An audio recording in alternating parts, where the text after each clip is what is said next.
What a perfect start to a vlog. You've guessed it. It's Saturday night and hot and spicy they're not tonight. I'm trying another brand, if you like, and if you go to Sainsbury's, they've got peri peri chicken wings, which these are, and they've got the 4 chili mark on them, and they're a bit hotter than Tesco's, not much, but just that bit more of a kick on them. Oh, and they're lovely. I have got Tesco's as well, and I was requested last week if I could do another fridge tour. Amazing, isn't it?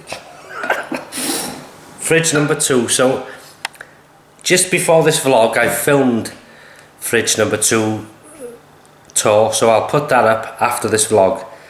And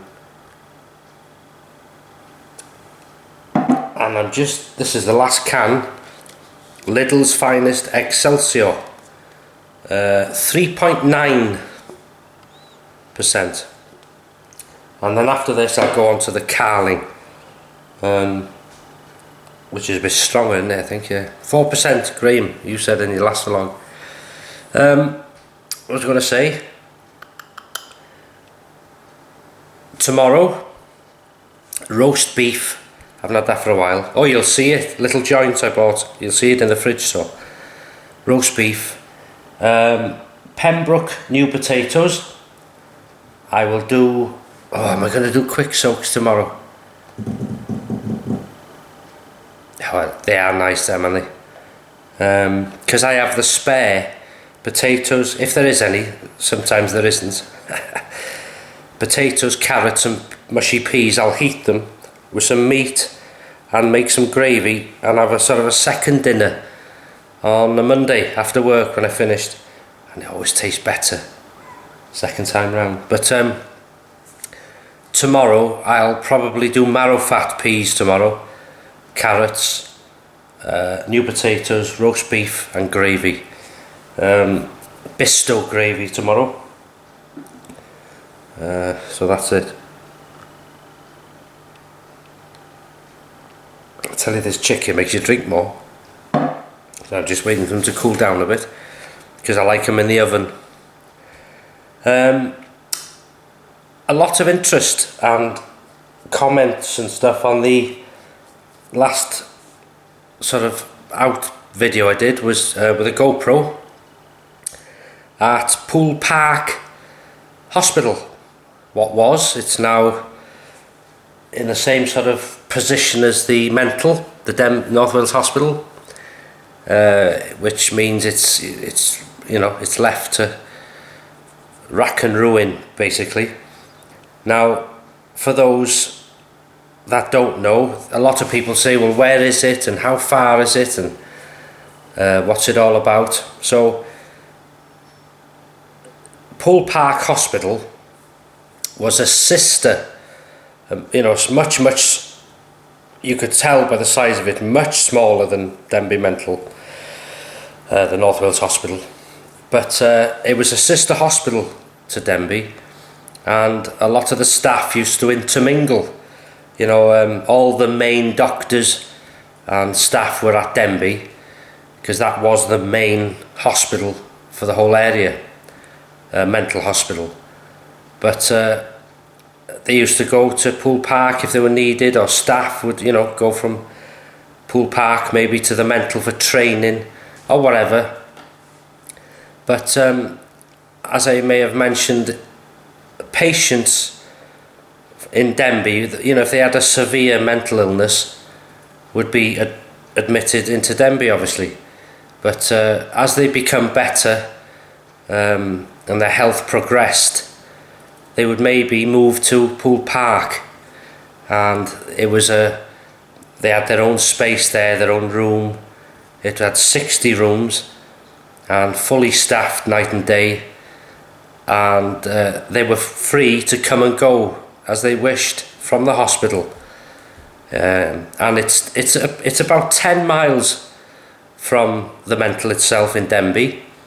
It's outside a town called Ruthin, on the way to a village called Cloudnewydd. And as someone said in the comments below it was owned by the Tate and Lyle family, the sugar people, and then the Baggett family, and then it was opened as a hospital after they sold it. But as I say, they were less severe in Poole Park, and it was sort of giving them all the care they needed 24 hours a day, but they also learned how to live by themselves again if they needed to. And it was nothing to see the patients walk in from Poole Park down the main road, which is about 2 miles, into the town of Ruthin, do their shopping. A lot of them used to like to go, because a lot of them were Welsh, used to go to the farmers' auction and have a chat with the farmers and stuff like that, and it was good for them, brought them back into society, and things like that, and it was a good place. As I say, Denbigh Mental and Poole Park holds a lot of memories and fondness in people's hearts, because as in Denbigh, the Mental itself, if you watch these programs like Most Haunted, or whatever, they seem to show the dark side. It's haunted by screaming spirits and stuff like that, and yeah, I believe it is haunted, very much so. But in its day, it was like a home from home, I believe, for the staff and for the patients, because it wasn't like a normal hospital. If you were very ill, yes, you were confined to a bed or confined to a room, but it was for your own health, for your own safety, and the best medical attention was given what was possible at the time. And a lot of the patients were given jobs within the hospital, because it was a self-contained hospital, as Graham will vouch for it. He knew it very well as well, didn't he? And there was their own gardeners, their own engineers, painters, decorate, everything. Had its own farm across the road, so they could work in the farm inside, they could work in the garden inside, engineer inside, maintenance. It also had all the sports you could want: football, rugby, tennis, cricket, and they could work on that side of it as well, maintaining the grounds, playing. They had their own teams. So it was a home from home. It wasn't just a job, it was in their heart. It was like a second home for the staff, and also it was made a second home for the patients as they were there.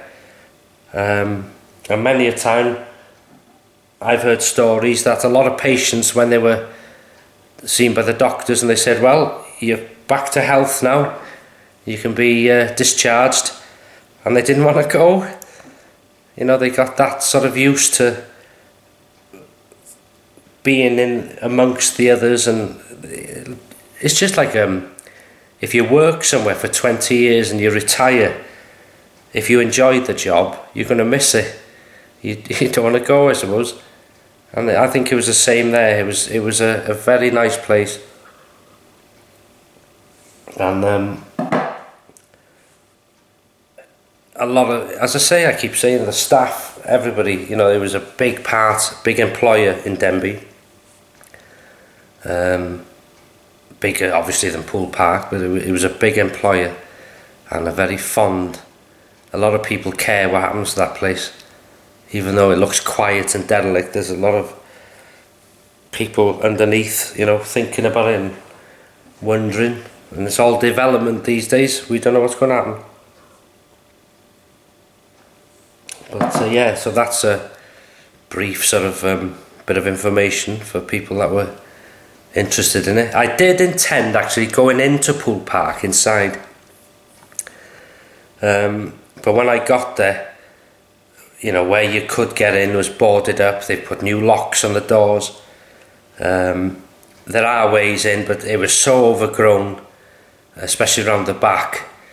I wasn't going to chance it, because there is a cellar, or a basement as you call it in America, under the house, as it was a mansion, hospital, and I don't know where the manholes are. They can be open, like in Denby. There's a few there by the mortuary which are open, and if you don't know they're there, and if the place is overgrown, because I haven't been there for donkey's years, Poole Park, donkey's years. You know, if you don't know where things are, it could be dangerous, especially on your own. So I didn't chance it. So I might pop back in the winter when everything's sort of died off and see then. But you know, I filmed the outside, and I enjoyed that. It was good. So that's basically it, I think. Yeah, so thanks for watching. Have a good weekend. And up after this will be the fridge tour number 2. So I'll see you in the next video.